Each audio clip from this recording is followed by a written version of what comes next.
Em 2015, a ciência nos deu um novo sentido para perceber o universo. Por séculos, nós apenas olhávamos para o cosmos, mas naquele ano, pela primeira vez, nós o ouvimos. Não com nossos ouvidos, mas com instrumentos tão sensíveis que foram capazes de detectar as vibrações do próprio tecido do espaço-tempo. Essas vibrações são as ondas gravitacionais. Albert Einstein as previu um século antes. Ele imaginou que eventos cataclísmicos, como a colisão de dois buracos negros, criariam ondulações no espaço-tempo, como as ondas que se formam quando jogamos uma pedra em um lago. Essas ondas viajariam pelo universo à velocidade da luz, carregando a história desses eventos violentos. O problema é que quando chegam até nós, essas ondas são incrivelmente fracas, distorcendo o espaço em uma escala menor que o diâmetro de um átomo. Detectá-las exigiu a construção do LIGO, um observatório com 2 túneis de 4 quilômetros de comprimento que usa lasers para medir essas distorções. Quando o LIGO finalmente detectou seu primeiro sinal, era o eco de 2 buracos negros colidindo há mais de 1 bilhão de anos. Desde então, já detectamos dezenas desses eventos. As ondas gravitacionais nos deram uma nova janela para o universo.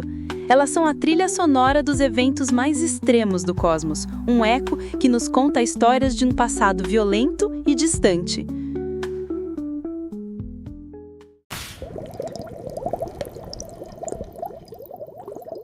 Você conhece a sensação.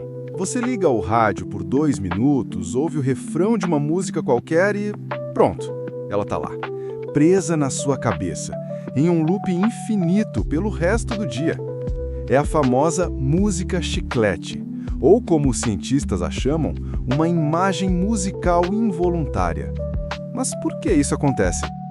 Nosso cérebro é uma máquina de reconhecer padrões, e a música pop é feita de padrões simples, repetitivos e previsíveis. Quando nosso cérebro ouve um trecho, ele tenta completar o padrão. Se ele não consegue lembrar do resto da música, ou se o trecho é muito cativante, ele pode entrar em um loop cognitivo, repetindo o pedaço que conhece na esperança de resolver o quebra-cabeça. Estudos mostram que músicas com um ritmo mais acelerado e com intervalos de notas fáceis de prever, como canções infantis, têm mais chance de grudar. É por isso que jingles de comerciais são tão eficazes e irritantes. Como se livrar dela? Tentar suprimir o pensamento só piora.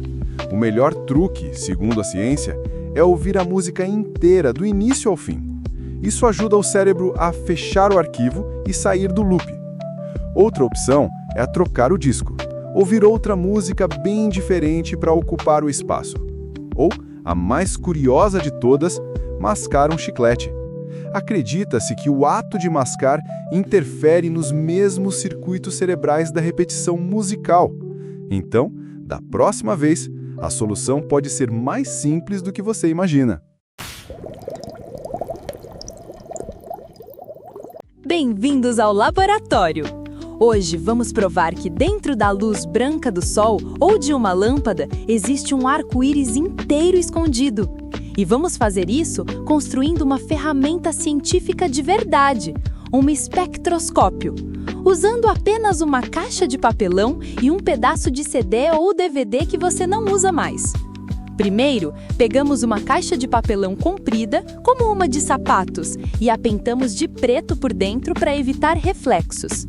Em uma das pontas, fazemos um corte vertical bem fino com um estilete. Essa será a nossa fenda de entrada da luz. Na outra ponta, no lado oposto, cortamos uma janela de observação. Agora, a mágica! Pegamos nosso CD e o cortamos em um pedaço pequeno. O CD funciona como uma grade de difração.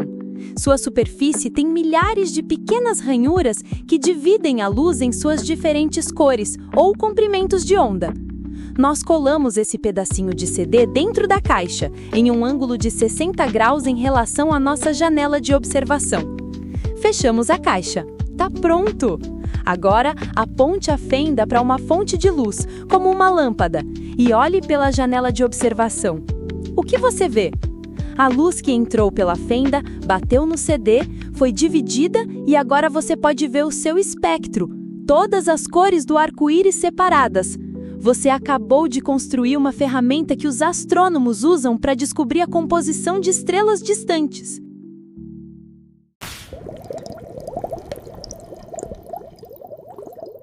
Coitado, tem memória de peixe dourado. É uma das ofensas mais comuns do mundo animal, baseada no mito de que o peixinho laranja que vive no seu aquário tem uma memória que dura apenas 3 segundos. Ele dá uma volta, esquece onde está e começa de novo. Uma ideia triste e completamente falsa. Bem-vindos ao Mitos ou Ciência. A verdade é que os peixes dourados e muitos outros peixes têm uma memória que pode durar meses ou até mais. E nós sabemos disso por causa de experimentos científicos bem simples. Em um estudo clássico, cientistas tocavam um som específico toda vez que alimentavam os peixes. Em pouco tempo, os peixes aprenderam a associar o som à comida.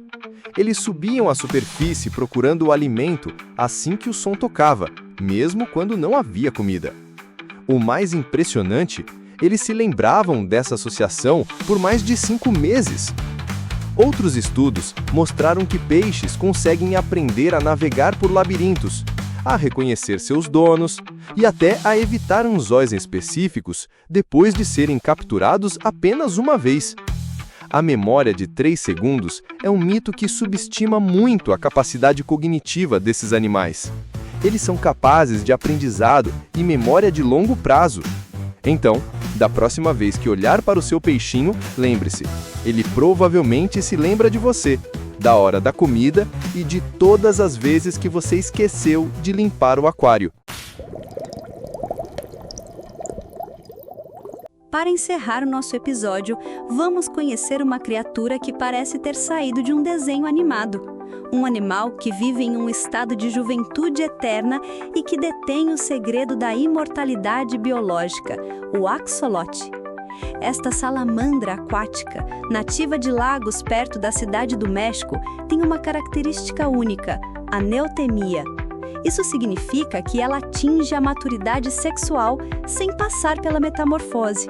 Ela permanece em seu estado larval, com suas brânquias externas que parecem uma juba de plumas por toda a vida. É um Peter Pan do mundo animal. Mas seu verdadeiro superpoder, que fascina a ciência, é sua capacidade quase limitada de regeneração. Se um axolote perde uma pata, não tem problema. Em poucas semanas, uma nova pata, perfeita, cresce no lugar, com ossos, músculos e nervos. Mas não para por aí. Ele pode regenerar sua medula espinhal, partes dos seus olhos e até mesmo pedaços do seu próprio cérebro, sem deixar nenhuma cicatriz. Cientistas de todo o mundo estudam o genoma do axolote na esperança de um dia aplicar esse conhecimento à medicina humana, para tratar lesões na medula, doenças cardíacas e muito mais. O axolote, com seu sorriso simpático, não é apenas um animal fofo. É uma biblioteca viva de segredos biológicos, um mestre da regeneração que nos mostra o quão espetacular e cheia de possibilidades a vida pode ser.